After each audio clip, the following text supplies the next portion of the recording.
ಇದನ್ನು ಕೇಳಿ ಅವನು ತುಂಬ ಅಳ್ತಾನೆ, ಅಲ್ಲಿ ಬೇಡ್ಕೊತಾನೆ, ಕೈ ಮುಗಿದು ಬೇಡ್ಕೊತಾನೆ ಅವಳನ್ನು, ಪ್ಲೀಸ್ ಬಿಟ್ಟು ಹೋಗ್ಬೇಡ ನನ್ನ ತಪ್ಪಾಯಿತು, ನನ್ನ ಕಡೆಯಿಂದ ನಾನು ಬೈದಿರೋದಕ್ಕೆಲ್ಲ ಸಾರಿ, ನನ್ನ ಬಿಟ್ಟು ಹೋಗ್ಬೇಡ, ನಾನಿನ್ನು ಚೆನ್ನಾಗಿ ನೋಡ್ಕೊತೀನಿ ಅಂತ ತುಂಬ ಹೇಳ್ತಾನೆ.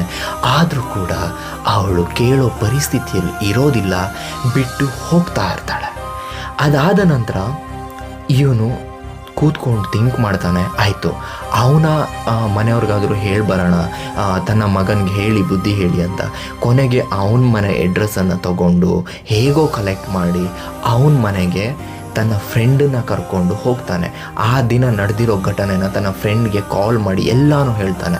ಗಂಡ ಹೆಂಡತಿ ಥರ ಇದ್ವಿ ಕಣೋ ನಾವಿಬ್ಬರು, 7 ವರ್ಷ ಲವ್ ಮಾಡಿದ್ವಿ, ಇವಾಗ ಹೀಗೆಲ್ಲ ಆಗಿದೆ, ನಾನು ನಿನ್ನ ರೂಮಿಗೆ ಬರ್ತಾ ಇದ್ದೀನಿ, ನಾವು ಇವಾಗ ಹೋಗಬೇಕು, ಅಲ್ಲಿಗೆ ಹೋಗಿ ಮಾತಾಡೋಣ ಅಂತ. ಸೊ ಕೊನೆಗೆ ಅವನ ಫ್ರೆಂಡು ಕೂಡ ಸಾಥ್ ಕೊಡ್ತಾನೆ, ಬಾ ಆಯಿತು ನೀನೇನು ಟೆನ್ಷನ್ ಮಾಡ್ಕೊಂಬೇಡ ಮಾತಾಡೋಣ ಅಂತ. ಸೊ ನಂತರ ಇಬ್ಬರೂ ಸೇರಿ ಆ ಹುಡುಗನ ಮನೆಗೆ ಹೋಗ್ತಾರೆ. ಅಲ್ಲಿ ಅವರ ಅಪ್ಪ ಅಮ್ಮ ಇಬ್ಬರೇ ಇರ್ತಾರೆ, ಆ ಹುಡುಗ ಇರಲ್ಲ ಆ ದಿನ. ಸೊ ಹೋಗಿ ತನ್ನ ಎಲ್ಲ ವಿಷಯನ ಹೇಳ್ತಾನೆ, ನಾನು ತುಂಬ ಹಚ್ಕೊಂಡು ಲವ್ ಮಾಡಿದ್ದೀನಿ, 8ನೇ ಕ್ಲಾಸಿಂದ ನಾನು ಅವಳನ್ನ ಲವ್ ಮಾಡ್ತಾ ಇರೋದು, ನಾವಿಬ್ಬರು ಗಂಡ ಹೆಂಡತಿ ಥರ ಇದ್ವಿ, ಈಗ ನಮ್ಮಿಬ್ಬರು ಪ್ರೀತಿ ಹಾಳಾಗ್ತಾ ಇದೆ, ನಿಮ್ಮ ಹುಡುಗ ಮಧ್ಯ ಬಂದಿದ್ದಾನೆ, ದಯವಿಟ್ಟು ನಿಮ್ಮ ಮಗನಿಗೆ ಪ್ಲೀಸ್ ಹೇಳಿ, ದಯವಿಟ್ಟು ಬುದ್ಧಿ ಹೇಳಿ ಅವನಿಗೆ. ಇಲ್ಲ ಅವಳಿಗೂ ತುಂಬ ಚೆನ್ನಾಗಿ ಸ್ಯಾಲ್ರಿ ಇದೆ, ಇವನಿಗೂ ಸ್ಯಾಲ್ರಿ ಇದೆ, ಇಬ್ಬರು ಇಷ್ಟಪಟ್ಟಿದ್ದಾರೆ, ಅದು ಅವ್ರಿಷ್ಟ, ನಾವೇನು ಹೇಳೋಕ್ಕಾಗಲ್ಲ ಅಂತ ಅವನ ತಂದೆ ತಾಯಿ ಹೇಳ್ತಾರೆ. ಸೊ ನನಗೆ ಈ ಒಂದು ಕಾನ್ವರ್ಸೇಷನಲ್ಲಿ ಅನಿಸಿದ್ದು, ಆ ಹುಡುಗಿ ಕೂಡ ಸ್ಯಾಲ್ರಿ ಇದೆ ಅಂತಲೇ ಅವರು ಇಷ್ಟಪಡ್ತಾ ಇದ್ದಾರೋ ಗೊತ್ತಿಲ್ಲ. ಸೊ ಒಟ್ಟಿನಲ್ಲಿ ಅವ್ರು ಹೇಳಿದ ಒಂದೇ ಮಾತು, ನಮ್ಮ ಹತ್ರ ಏನೂ ಮಾಡೋಕ್ಕಾಗಲ್ಲ, ಅದು ಅವ್ರ ಇಷ್ಟ ಅಂತ ಹೇಳಿ ಅವ್ರನ್ನ ಕಳಿಸ್ಬಿಡ್ತಾರೆ. ಸೊ ಇಬ್ಬರು ಅವರ ಮನೆಯಿಂದ ಹಾಗೆ ವಾಪಸ್ ಬರ್ತಾರೆ. ಇವನು ಮೆಂಟಲ್ ಆಗಿರ್ತಾನೆ. ನಂತರ ನಾನು ಏನು ಮಾಡ್ಬೋದು, ಆಯಿತು ಅವಳ ಮನೆಯವ್ರ ಹತ್ರ ಹೋಗಿ ಮಾತಾಡ್ತೀನಿ ಅಂತ ಹೇಳಿ ಕೊನೆಗೆ ಅದೇ ನೆಕ್ಸ್ಟ್ ಡೇ ಈತ ಊರಿಗೆ ಬರ್ತಾನೆ. ಆತನ ಊರಿಗೆ ಬರ್ತಾನೆ. ಊರಿಗೆ ಬಂದು ತನ್ನ ಅಮ್ಮನ ಹತ್ರ ಅಕ್ಕನ ಹತ್ರ ಹೇಳ್ತಾನೆ. ಅಮ್ಮ ಮತ್ತು ಅಕ್ಕನಿಗೆ ಎಲ್ಲ ವಿಷಯ ಕೂಡ ಗೊತ್ತಿತ್ತು, ಇವರು ಲವ್ ಮಾಡಿದಾಗಿಂದನೂ ಕೂಡ ಎಲ್ಲ ವಿಷಯ ಕೂಡ ಅವರಿಗೆ ಗೊತ್ತಿತ್ತು. ಸೊ ಎಲ್ಲ ವಿಷಯನ ಹೇಳ್ಕೊತಾನೆ. ಹೇಳ್ಕೊಂಡಾಗ ಅವರು ತುಂಬ ಶಾಕ್ ಆಗ್ತಾರೆ. ಅಷ್ಟು ಒಳ್ಳೆ ಹುಡುಗಿ ಹೋಗಿ ಒಂದು 15-20 ದಿನದಲ್ಲಿನೇ ಚೇಂಜ್ ಆಗಿಬಿಟ್ಲಾ ಅಂತ ಅಂದ್ಬಿಟ್ಟು ಅವರು ತುಂಬ ಶಾಕ್ ಆಗ್ತಾರೆ.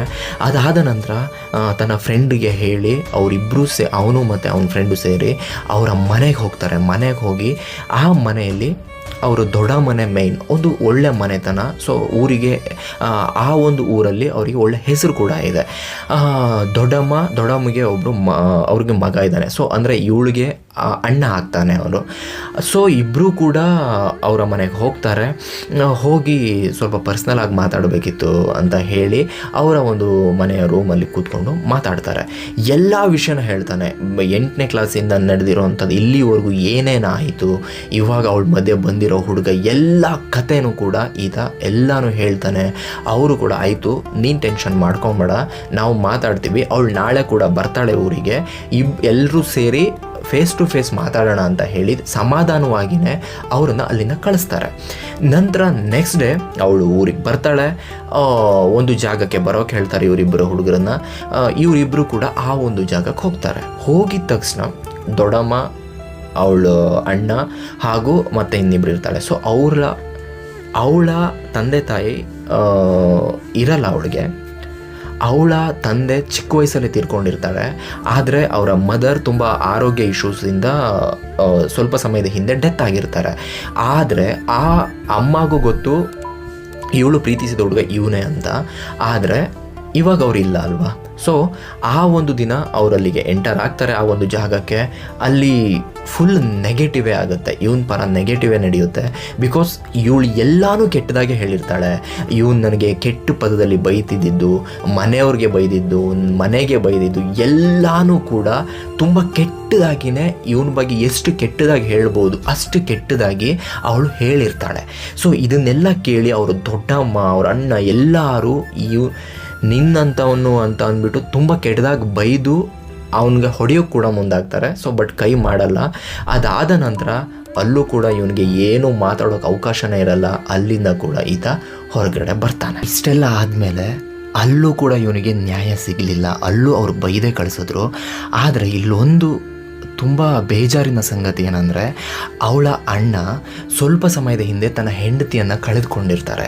ಅವ್ರಿಗೆ ತುಂಬ ಹೆಲ್ತ್ ಇಶ್ಯೂಸಿಂದ ಅವರು ತೀರ್ಕೊಂಡಿರ್ತಾರೆ. ಆ ಒಂದು ಡಿಪ್ರೆಷನಲ್ಲಿ ತುಂಬ ಟ್ರೀಟ್ಮೆಂಟ್ ಕೂಡ ನಡೀತಾ ಇರುತ್ತೆ ಅವಳ ಅಣ್ಣಗೆ.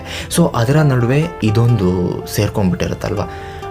ಆ ಒಂದು ನೋವಿನ ವಿಷಯದಲ್ಲಿ ಈ ತಂಗಿ ಕೂಡ ಹೀಗೆ ಮಾಡಿದ್ಲಲ್ಲ ಅನ್ನೋ ನೋವು ತುಂಬ ಆಗಿರುತ್ತೆ ಅವನಿಗೆ. ಸೊ ಕೊನೆಗೆ ಈ ಹುಡುಗಿ ಒಂದು 2-3 ದಿನ ಏನಾಗುತ್ತೆ, ಅವಳ ಕಡೆ ಮೊಬೈಲ್ ಏನೂ ಇರಲ್ಲ, ಮೊಬೈಲೆಲ್ಲ ಇಟ್ಕೊಂಡಿರ್ತಾರೆ.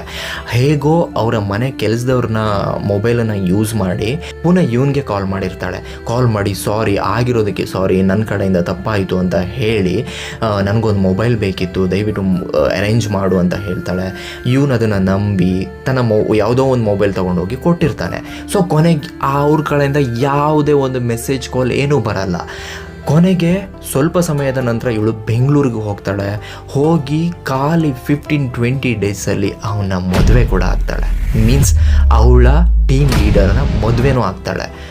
ಇದನ್ನು ಕೇಳಿ ಇವ್ರಿಗೆ ತುಂಬ ಶಾಕ್ ಆಗುತ್ತೆ, ಇವರ ಮನೆಯವ್ರಿಗೆ ತುಂಬ ಶಾಕ್ ಆಗುತ್ತೆ. ಸೊ ಅದೇ ಒಂದು ಡಿಪ್ರೆಷನಲ್ಲಿ ಅವಳ ಅಣ್ಣ ಸಮುದ್ರಕ್ಕೆ ಹಾರಿ ಆತ್ಮಹತ್ಯೆಯನ್ನು ಮಾಡ್ಕೊತಾರೆ. ತನ್ನ ಅಣ್ಣನ, ತನ್ನ ದೊಡ್ಡಮ್ಮನ, ಆ ಒಂದು ಮನೆತನ, ಗೌರವ ಎಲ್ಲನೂ ಎದುರು ಹಾಕ್ಕೊಂಡು ಅವಳು ಏನು ಆಸೆ ಪಟ್ಲು, ನನ್ನ ಜೀವನ ಯಾರಾದರೂ ಹೇಗೆ ಬೇಕಾದರೂ ಸಾಯಲಿ ಅಂತ ಹೇಳಿ, ನನ್ನ ಜೀವನ ನನಗೆ ಮುಖ್ಯ ಅಂತ ಹೇಳಿ ಅವನ ಮದುವೆ ಆಗ್ತಾಳೆ. ಈ ವಿಷಯ ತಿಳಿದು ಆತ ಸತ್ತೋಗ್ತಾರೆ. ಈ ಒಂದು ವಿಷಯನ ಕೇಳಿದ ಆ ಹುಡುಗ ಏನಾಗ್ತಾನೆ ಹೇಳಿ? So totally blank.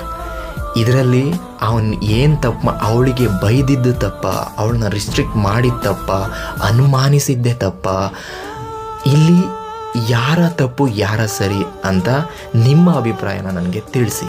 ಕೊನೆಗೂ ಒಂದು ಜೀವ ಹೋಯಿತು, ತನ್ನ ಮನೆತನದ ಗೌರವನೂ ಹೋಯಿತು. ನನಗೆ ನೀವು ಯಾರೂ ಬೇಡ, ಮನೆ ಬೇಡ, ನಿಮ್ಮ ಆಸ್ತಿ ಬೇಡ, ನನಗೇನೂ ಬೇಡ, ನನಗೆ ಅವನು ಸಾಕು ಅಂತ ಹೇಳಿ ವಿದಿನ್ 1 ಮಂತಲ್ಲಿ ಇಷ್ಟೆಲ್ಲ ನಡೆದು ಹೋಗುತ್ತೆ. ಮನೆಯವ್ರನ್ನ ಎದುರು ಹಾಕ್ಕೊಂಡು ಅವಳು ಮದುವೆ ಆಗಿ ಅವಳ ಲೈಫನ್ನು ಅವಳು ನೋಡ್ಕೊತಾಳೆ. ಕೊನೆಗೆ ಅವಳಿಗೊಂದು ಪುಟ್ಟ ಮಗು ಕೂಡ ಆಗುತ್ತೆ. ಸೊ ಇಲ್ಲಿ ಈ ಹುಡುಗ, ಆ 7 ವರ್ಷದ ಲವ್ ಎಲ್ಲನೂ ಕೂಡ ಡೆಸ್ಟ್ರಾಯ್ ಆಗುತ್ತೆ. ಇಲ್ಲಿ ನಿಮಗೇನು ಅನ್ನಿಸ್ತು? ಇಲ್ಲಿ ಈ ಹುಡುಗ ಮಾಡಿದ್ದು ಬೈಗುಳದ ಮಾತುಗಳು, ರಿಸ್ಟ್ರಿಕ್ಷನ್, ಅನುಮಾನ, ಇದು ಅವಳ ಮೇಲೆ ಏನಾದರೂ ಪರಿಣಾಮ ಬೀರ್ತಾ ಅದರಿಂದ ಅವಳು ಚೇಂಜ್ ಆದ್ಲಾ? ಇವಂದೇ ತಪ್ಪ ಇಲ್ಲ ಆ ಹುಡುಗಿ ತಪ್ಪ? ಯಾರು ತಪ್ಪು ಯಾರು ಸರಿ ಅನ್ನೋದನ್ನ ನೀವು ತಿಳಿಸಿ ಅಂತ ನಿಮ್ಮಲ್ಲಿ ಕೇಳ್ತಾ ಇದ್ದೀನಿ. ಕೆಲವೊಂದು ಹುಡುಗಿರ ಹಾಗೆ ಹಳ್ಳಿಯಿಂದ ಸಿಟಿಗೆ ಬರ್ತಾ ಇದ್ದ ಹಾಗೆ ಅಲ್ಲಿನ ಹುಡುಗಿರ ಆ ಒಂದು ಉಡುಗೆ ತೊಡುಗೆಯನ್ನು ನೋಡಿ ನಾನು ಹಾಗೆ ಮಾಡಬೇಕು, ನಾನು ಚೇಂಜ್ ಆಗಬೇಕು ಅಂತ ಬಯಸ್ತಾರೆ. ಚೇಂಜ್ ಆಗಬೇಕು ಅಂತ ಬಯಸೋ ತಪ್ಪಲ್ಲ, ನಾನು ಏನು ಮಾಡಿದ್ರೆ ಸರಿ, ನಾನು ಹೇಗೆ ಚೇಂಜ್ ಆದರೆ ಅದು ಸರಿಯಾದ ದಾರಿಯಲ್ಲಿ ಹೋಗುತ್ತೆ ಅನ್ನೋದು ನಾವು ಫಸ್ಟ್ ತಿಳ್ಕೊಂಡಿರ್ಬೇಕಾಗತ್ತೆ. ಸೊ ನೀವಾಗಿರಿ. ನಿಮ್ಮ ಒಂದು ಚೇಂಜಸ್ ನಿಮ್ಮ ಲೈಫನ್ನು ಹಾಳು ಮಾಡುತ್ತೆ ಅಂದರೆ ಆ ಒಂದು ಚೇಂಜಸ್ ನಿಮಗೆ ಬೇಕಾ? ಬೇಡ ಅಲ್ವಾ? ಸೊ ಯಾರು ಏನೇ ಮಾಡಲಿ ನೀವಾಗಿರಿ, ನಿಮಗೆ ನೀವು ಎಲ್ಲೂ ಮೋಸ ಮಾಡ್ಕೊಬೇಡಿ ಅಂತ ನಾನು ಹೇಳೋಕೆ ಇಷ್ಟಪಡ್ತೀನಿ. ಸೊ ನಾವಾಗಿರೋಣ, ಅವ್ರು ಮಾಡ್ತಾರೆ, ಅವ್ರು ಹೀಗೆ ಮಾಡ್ತಾರೆ ಅಂತ ನಾವು ಮಾಡೋಕ್ಕೆ ಹೋದರೆ ತಪ್ಪಾಗ್ಬಿಡುತ್ತೇನೋ. ಸೊ ನೀವಾಗಿರಿ, ನೀವು ಏನು ಮಾಡ್ತಿದ್ದೀರಾ ಅದು ನಿಮಗೆ ಸರಿ ಅನಿಸಿದ್ರೆ ಮಾತ್ರ ನೀವು ಅದನ್ನು ಮಾಡಿ, ನಿಮ್ಮ ಲೈಫನ್ನು ಹಾಳು ಮಾಡ್ಕೊಬೇಡಿ ಅಂತ ಹೇಳ್ತೀನಿ. ಸೊ ಕೊನೆಯಲ್ಲಿ ಕೇಳ್ತಿರೋದು ಒಂದೇ, ಇಲ್ಲಿ ಯಾರದು ತಪ್ಪು ಯಾರದು ಸರಿ? ಸೊ ಯಾರು ಏನು ಮಾಡಿದರೆ ಆ ಒಂದು ಪ್ರೀತಿ ಉಳಿತಿತ್ತು, ಅವರಿಬ್ಬರು ಒಬ್ರನ್ನೊಬ್ರು ಸೇರ್ತಾ ಇದ್ರು. ಈ ಒಂದು ಪ್ರೀತಿನ ಉಳಿಸ್ಕೊಳ್ಳೋದಕ್ಕೆ ಏನು ಚೇಂಜ್ ಆಗಿದ್ದಿದ್ರೆ ಇಲ್ಲಿ ಆ ಒಂದು ಪ್ರೀತಿ ಉಳಿತಾ ಇತ್ತು ಅಂತ ನೀವು ನನಗೆ ಕಾಮೆಂಟ್ ಮಾಡಿ. Thank you so much. ಇನ್ನೊಂದು ಎಪಿಸೋಡೊಂದಿಗೆ ಮತ್ತೆ ಬರ್ತೀನಿ. ನಿಮ್ಮ Yuva Padukone. Thank you. Love you all.